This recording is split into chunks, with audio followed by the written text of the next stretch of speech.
Telugu audio Bible ద్వితీయోపదేశకాండము 22వ అధ్యాయము. నీ సహోదరుని ఎద్దు గాని గొర్రె గాని త్రోవ తప్పిపోవుట చూచిన ఎడల నీవు వాటిని చూడనట్లు కన్నులు మూసుకొనక అగత్యముగా వాటిని నీ సహోదరుని యొద్దకు మళ్లింపవలెను. నీ సహోదరుడు నీ దగ్గర లేకపోయిన ఎడలను, నీవు అతని నెరుగకపోయిన ఎడలను దానిని నీ ఇంటికి తోలుకొని పోవలెను.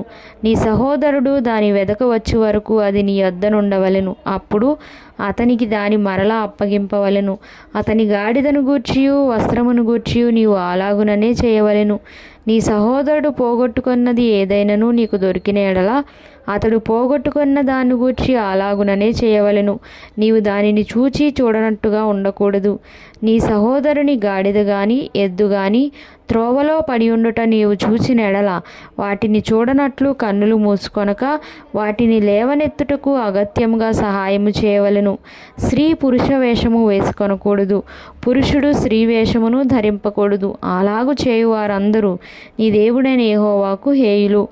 గుడ్లైనను పిల్లలైనను గల పక్షిగూడు చెట్టు మీదనే గాని నేల మీదనే గాని త్రోవలోనే గాని నీకు కనబడిన ఎడల తల్లి ఆ పిల్లలనైనను ఆ గుడ్లనైనను పొదిగి ఉన్న ఎడల పిల్లలతో కూడా తల్లిని తీసుకొనక నీకు మేలు కలుగునట్లును నీవు దీర్ఘాయుష్మంతుడవగునట్లును అగత్యముగా తల్లిని విడిచి పిల్లలనే తీసుకొనవచ్చును. క్రొత్త ఇల్లు కట్టించున్నప్పుడు దాని మీద నుండి ఎవడైనను పడుట వలన నీ ఇంటి మీదికి హత్యదోషము రాకుండాటకై నీ ఇంటి పైకప్పునకు చుట్టూ పిట్టగోడ కట్టింపవలెను. నీవు విత్తనముల పైరును నీ ద్రాక్ష తోట వచ్చుబడియు ప్రతిష్ఠితములు కాకుండానట్లు నీ ద్రాక్ష తోటలో వివిధమైన వాటిని విత్తకూడదు. ఎద్దును గాడిదను జత చేసి భూమిని దున్నకూడదు.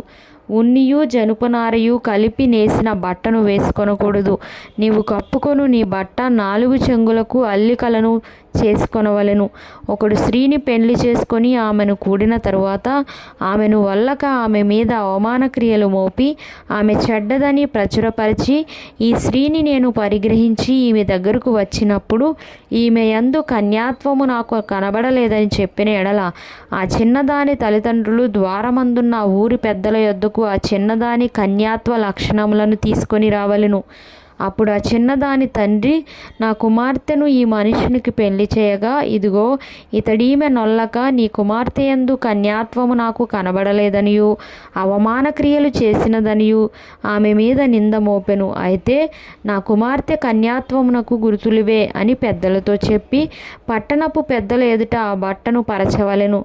అప్పుడు ఆ ఊరి పెద్దలు ఆ మనిషిని పట్టుకొని శిక్షించి 100 వెండి రూకలు అపరాధముగా వాని యొద్ద తీసుకొని ఆ చిన్నదాని తండ్రికి ఇయ్యవలెను. ఏలయనగా అతడు ఇశ్రాయేలీయురాలైన కన్యకును అవమానపరిచి ఉన్నాడు.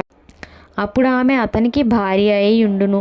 అతడు తాను బ్రతుకు దినములన్నిటను ఆమెను విడవకూడదు. అయితే ఆ మాట నిజమైన ఎడల అనగా ఆ చిన్నదాని యందు కన్యకా లక్షణములు కనబడని ఎడల వారు ఆమె తండ్రి ఇంటి వద్దకు ఆ చిన్నదానిని తీసుకొని రావలెను. అప్పుడు ఆమె ఊరి వారు ఆమెను రాళ్లతో చావగొట్టవలెను. ఏలయనగా ఆమె తన తండ్రి ఇంట వ్యభిచరించి ఇశ్రాయేలీయులలో దుష్కార్యము చేసెను. అట్లు ఆ చెడుతనమును మీ మధ్య నుండి మీరు పరిహరించుదురు. ఒకడు మగనాలితో శయనించుచుండగా కనబడిన ఎడల వారిద్దరూ అనగా ఆ స్త్రీతో శయనించిన పురుషుడును ఆ స్త్రీయును చంపబడవలెను. అట్లు ఆ చెడుతనమును ఇశ్రాయేలులో నుండి పరిహరించుదురు.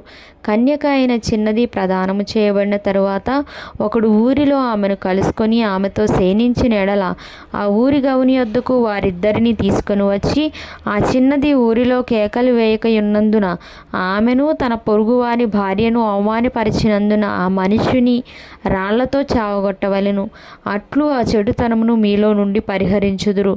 ఒకడు ప్రదానము చేయబడిన చిన్నదానిని పొలములో కలుసుకున్నప్పుడు ఆ మనుష్యుడు ఆమెను బలిమిని పట్టి ఆమెతో శయనించిన ఎడల ఆమెతో శయనించిన మనుషుడు మాత్రమే చావవలెను. ఆ చిన్నదానినేమీయూ చేయకూడదు. ఆ చిన్నదాని యందు మరణపాత్రమైన పాపము లేదు. ఒకడు తన పొరుగువాని మీదికి లేచి ప్రాణహాని చేసినట్టే ఇది జరిగినది. అతడు ఆమెను పొలములో కలుసుకొనగా ప్రదానము చేయబడిన ఆ చిన్నది కేకలు వేసినను ఆమెకు రక్షకుడు లేకపోయెను. ఒకడు ప్రదానము చేయబడని కన్యక అయిన చిన్నదానిని కలుసుకొని ఆమెను పట్టుకొని ఆమెతో శయనింపగా ఉండగా వారు కనబడిన ఎడల ఆమెతో శయనించిన వాడు ఆ చిన్నదాని తండ్రికి 10 వెండి రూకలిచ్చి ఆమెను పెళ్లి చేసుకొనవలెను. అతడు ఆమెను అవమానపరచును గనుక అతడు తాను బ్రతుకు దినములన్నిటను ఆమెను విడిచిపెట్టకూడదు. ఎవడునూ తన తండ్రి భార్యను పరిగ్రహింపకూడదు, తన తండ్రి విప్పదగిన కోకను విప్పకూడదు.